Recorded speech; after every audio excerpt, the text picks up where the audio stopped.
Hi friends, ಹೇಗಿದ್ದೀರಾ? ನಾನು ನಿಮ್ಮ ಪ್ರೀತಿ ಸ್ಮಿತಾ. ನನ್ನ ಸ್ಮಿತಾ ಶಶ್ ಚಾನಲ್ಗೆ ಸ್ವಾಗತ. ಇವತ್ತಿನ ವಿಡಿಯೋದಲ್ಲಿ ನಾನು RMCಗೆ ಹೋಗಿದ್ದೆ. ಅಂದರೆ ನಮ್ಮ ಒಂದು ದಾಸ್ತಾಪುರ ಹುಬ್ಬಳ್ಳಿಯಲ್ಲಿರುವಂತಹ ರೈತರೇ ಒಂದು ಅಲ್ಲಿ ಬೆಳೆಯನ್ನು ಬೆಳೆಸಿ ಮಾರಾಟ ಮಾಡ್ತಾರೆ. ಆ ಒಂದು ನಾವು ಏರಿಯಾಗೆ ಹೋಗಿದ್ದು. ಅಂದರೆ ಅದಿರುವಂಥದ್ದು ದಾಸ್ತಾಪುರದಲ್ಲಿ, ಅಂದರೆ ತುಮಕೂರು ಸೈಡ್ ಬರುತ್ತೆ. ಅಲ್ಲಿಗೆ ನಾವು ಹೋಗಿದ್ದು. ಅಂದರೆ ನಾವು ಹೋಗಿದ್ದು 7:30ಗೆ, ಸ್ವಲ್ಪ ಲೇಟಾಗಿ ಹೋಗಿದ್ದು. ಅರ್ಲಿ ಮಾರ್ನಿಂಗ್ ಎಲ್ಲ ಹೋದರೆ ನಮಗೆ ಸುಮ್ಮನೆ ನಿದ್ದೆ ಕೆಟ್ಟೆಲ್ಲ ಏನಕ್ಕೆ ಹೋಗೋದು.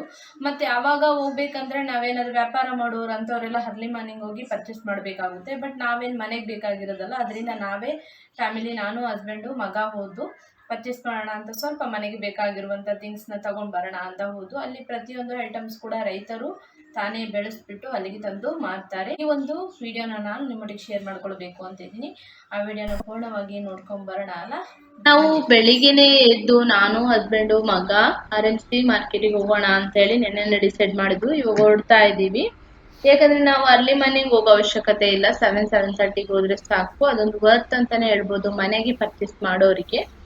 ಯಾಕಂದ್ರೆ ಅವಾಗ ಅವ್ರ ಬಿಸ್ನೆಸ್ ಮುಗಿಸಿ ಹೋಗೋ ಟೈಮ್ ಅಲ್ಲ, ನಮಗೆ ಕಮ್ಮಿ ಸಿಗುತ್ತೆ ಅನ್ನೋ ಒಂದು ಇಂಟೆನ್ಷನ್ ಅಷ್ಟೇ. ಮತ್ತೆ ನೋಡಿ, ಇದು ಮುಖ್ಯ ದ್ವಾರ ಒಳಗೆ ಹೋಗುವಂತ. ಇಲ್ಲಿ ಮೈನ್ ಆಗಿ ರೈತರೇ ಬೆಳೆಯನ್ನು ಬೆಳೆಸಿ ಮಾರುವಂತಹ ಪ್ಲೇಸ್ ಅಂತಾನೆ ಹೇಳ್ಬೋದು. ಫ್ರೆಶ್ ಆಗಿ ನಿಮ್ಗೆ ವೆಜಿಟೇಬಲ್ ಆಗ್ಲಿ, ಫ್ರೂಟ್ಸ್ ಆಗ್ಲಿ, ಮನೆಗೆ ಬೇಕಾದಂತ ಐಟಮ್ಸ್ ಗಳೆಲ್ಲ ನಿಮ್ಗೆ ಫ್ರೆಶ್ ಆಗಿರುತ್ತೆ, ಚೆನ್ನಾಗಿರುತ್ತೆ, ಮತ್ತೆ ಚೀಪ್ ಅಂಡ್ ಬೆಸ್ಟ್ ಅಂತಾನೆ ಹೇಳ್ಬೋದು.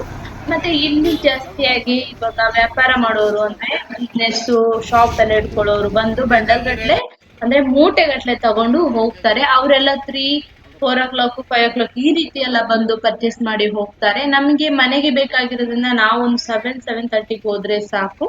ಅವಾಗ ನಮ್ಗೆ ಅವ್ರು ಹೋಗೋ ಟೈಮ್ ಅಲ್ಲ, ನಮ್ಗೆ ಸ್ವಲ್ಪ ಕಮ್ಮಿ ಕೊಡ್ತಾರೆ. ಮಾರ್ನಿಂಗ್ ಎಲ್ಲ ಸೊಪ್ಪು ಆ ತರ ಎಲ್ಲ ಅವರು 10 rupees ಈ ರೀತಿ ಎಲ್ಲ ಮಾರ್ತಿರ್ತಾರೆ, ಅಂದ್ರೆ ಅರ್ಲಿ ಮಾರ್ನಿಂಗ್. ಮತ್ತೆ ನಾವು ಹೋಗೋ ಟೈಮಿಗೆ ಅವರು ಏನ್ ಮಾಡ್ತಾರೆ, 5 rupeesಗೆಲ್ಲ ಕೊಟ್ಟು ಹೋಗ್ಬಿಡ್ತಾರೆ. ಅಂದ್ರೆ ನಮಗೆ ಒಂದು ಬರ್ತು, ನಮ್ಗೆ ಮನೆಗೆ ಬೇಕಾಗೋರಿಗೆ. ನೋಡಿ, ನೀವು ನೋಡ್ತಾ ಇರೋ ಒಂದು ಮಾರ್ಕೆಟ್ ಅಂತೂ ತುಂಬಾ ದೊಡ್ಡದಾಗಿದೆ. ತುಂಬಾ ಅಂದ್ರೆ ತುಂಬಾ, ಮೊದಲು ಅಂತೂ ತುಂಬಾ ಚೆನ್ನಾಗಿ ಇಲ್ಲಿ ಬಿಸ್ನೆಸ್ ನಡೀತಿರ್ತದೆ. ಈ ನಡುವೆ ಸ್ವಲ್ಪ ಬಿಸ್ನೆಸ್ ಎಲ್ಲ ಕಮ್ಮಿ ಆಗಿದೆ. ಇವಾಗ ಯಶವಂತಪುರ ಮಾರ್ಕೆಟ್ ಇದೆಲ್ಲ, ಆ ಕಡೆ ಸ್ವಲ್ಪ ಶಿಫ್ಟ್ ಆಗಿದ್ದಾರೆ ಜನ.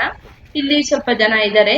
ಇವಾಗ ಕಾಲಕ್ರಮೇಣ ಇಲ್ಲಿಗೇನೆ ಶಿಫ್ಟ್ ಆಗ್ಬೇಕು ಯಶವಂತಪುರ ಮಾರ್ಕೆಟ್ ಅಂತ ಕೂಡ ಹೇಳ್ತಾ ಇದ್ದಾರೆ. ಮುಂದೆ ಏನಂತ ಗೊತ್ತಿಲ್ಲ, ಗೌರ್ಮೆಂಟ್ ಯಾವ ರೀತಿ ತೀರ್ಮಾನ ತಗೊಳುತ್ತೆ ಅಂತ ಹೇಳಿ. ನೋಡಿ, ಈ ರೀತಿ ಟೊಮೊಟೊ ಆಗ್ಲಿ, ನಿಮ್ಗೆ ವೆಜಿಟೇಬಲ್ ಆಗ್ಲಿ, ಫ್ರೂಟ್ಸ್ ಆಗ್ಲಿ ಎಲ್ಲ ಫ್ರೆಶ್ ಆಗಿ ರೈತರೇ ಬೆಳೆ ಬೆಳೆಸು ಫ್ರೆಶ್ ಆಗಿ ತಂದು ಮಾರುವಂತಹ ವಸ್ತುಗಳು ಅಂತಾನೆ ಹೇಳ್ಬೋದು ನಿಮ್ಗೆ. ಮತ್ತೆ ಚೀಪ್ ಅಂಡ್ ಬೆಸ್ಟ್ ಅಂತಾನೆ ಹೇಳ್ಬೋದು. ಬಿಸ್ನೆಸ್ ಮಾಡೋರಿಗಂತೂ ಇದು ಮಾಡಿಸಿದಂತಹ ಪ್ಲೇಸು. ನೋಡಿ, ಸೊಪ್ಪೆಲ್ಲ ಈ ರೀತಿ ಲಾಸ್ಟಿಗೆ ವ್ಯಾಪಾರ ಆಗಿ ಇಷ್ಟೆಲ್ಲ ಉಳಿದ್ಬಿಟ್ಟಿದೆ. ತುಂಬಾ ಅಲ್ಲಲ್ಲೇ ಹಾಕ್ಬಿಟ್ಟಿದ್ರು. 5 rupees ಒಂದ್ ಕಟ್ಟಿಗೆ ಅಂತ ಲಾಸ್ಟಿಗೆ ಕೊಟ್ರು.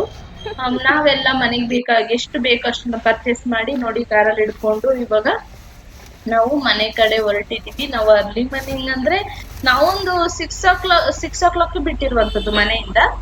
ಮತ್ತೆ ರೋಡ್ ಸೈಡ್ ಅಲ್ಲಿ ನಂಗೆ ಆನಿಯನ್ ಕೂಡ ಬೇಕಿತ್ತು. ಆನಿಯನ್ ಮತ್ತೆ ಆಲೂಗಡ್ಡೆ ಈ ತರ ಎಲ್ಲ ತಗೊಂಡೆ ನಾನು. ನಂತರ ನಾನು ಮನೆಗೆ ಹೊರಟು, ಮತ್ತೆ ಟಿಫಿನ್ ಕೂಡ ತಿಂದಿಲ್ಲ, ತುಂಬಾ ಹೊಟ್ಟೆ ಹಸಿವು ಆಗ್ತಾ ಇತ್ತು. ನೋಡಿ, ಮತ್ತೆ ಇಲ್ಲಿ ರೋಡ್ ಸೈಡ್ ಅಲ್ಲ, ನಾವು ಈಗ ಬರ್ತಾ ಇರುವಾಗ್ಲಾಗ್ಲಿ ಹೋಗ್ತಾ ಇರುವಾಗ್ಲಿ ಪ್ರತಿಯೊಂದು ಆನಿಯನ್ನು ಮತ್ತೆ ಪೊಟೆಟೊ ಈ ರೀತಿ ವಾಟರ್ ಮೆಲನ್ ಫ್ರೂಟ್ಸ್ಗಳು ಪ್ರತಿಯೊಂದು ತುಂಬಾನೇ ಶಾಪ್ಗಳಿರುತ್ತೆ. ಇಲ್ಲಿ ಮಾರ್ಕೆಟ್ ಮಾಡೋರಿಗೆ, ಬಿಸ್ನೆಸ್ ಮಾಡೋರಿಗೆ ಈ ರೀತಿ ವೆಜಿಟೇಬಲ್ ಆಗ್ಲಿ, ಫ್ರೂಟ್ಸ್ ಆಗ್ಲಿ, ಮನೆಗೆ ಬೇಕಾಗುವಂತ ಐಟಮ್ ಪ್ರತಿಯೊಂದು ಕೂಡ ಚೀಪ್ ಅಂಡ್ ಬೆಸ್ಟ್ ಅಲ್ಲಿ ಸಿಗುತ್ತೆ. ಅದೇ ರೀತಿ ತುಂಬಾ ಹೊಟ್ಟೆ ಹಸಿವು ಆಗ್ತಿತ್ತು. ಬಂದು ಹೋಟೆಲ್ಗೆ ಬಂದು ಟಿಫಿನ್ ಅನ್ನು ನಾವು ಮುಗಿಸ್ಕೊಂಡು ಮತ್ತೆ ಮನೆ ಕಡೆ ಹೊರಡುವಾಗ ಅಲ್ಲೇ ಇರುವಂತಹ ಒಂದು ಬಿಸ್ಕೆಟ್ ಫ್ಯಾಕ್ಟರಿ ಇತ್ತು. ಅಲ್ಲಿ ಕೂಡ ನಾವು ಹೋಗಿ ಸ್ವಲ್ಪ ಬಿಸ್ಕೆಟ್ ಎಲ್ಲ, ನನ್ಗೆ ಸ್ವಲ್ಪ ಟೀಗೆಲ್ಲ ಇದ್ರೆ ಚೆನ್ನಾಗಿರುತ್ತೆ ಈವ್ನಿಂಗ್ ಟೈಮ್ ಅವನಿಗೆ ನನಗೆ ಅಂತ ಹೇಳ್ಬಿಟ್ಟು ಸ್ವಲ್ಪ ಪರ್ಚೇಸ್ ಮಾಡಿ ಮತ್ತೆ ನಾವು ಮನೆ ಕಡೆ ಹೊರಟು. ಈ ವಿಡಿಯೋ ನಿಮ್ಗೆ ಇಷ್ಟ ಆಗಿದೆ ತಿಳ್ಕೊಂಡಿದ್ರಿ. ಇಷ್ಟ ಆಗಿದೆ ಏನ್ ಮಾಡ್ಬೇಕಂತ ಗೊತ್ತಲ್ಲ. ಓಕೆ ಫ್ರೆಂಡ್ಸ್, ಇಲ್ಲಿಗೆ ನನ್ನ ವಿಡಿಯೋನ ಸ್ಟಾಪ್ ಮಾಡ್ತೇನೆ. ಇಷ್ಟ ಆಗಿದ್ರೆ ಏನ್ ಮಾಡ್ಬೇಕು ಅಂತ ಗೊತ್ತಲ್ಲ, ಲೈಕ್ ಮಾಡಿ, ಶೇರ್ ಮಾಡಿ, ಸಬ್ಸ್ಕ್ರೈಬ್ ಮಾಡಿ. ಎಲ್ಲರಿಗೂ ನನ್ನ ಪ್ರೀತಿಯ ಧನ್ಯವಾದಗಳು.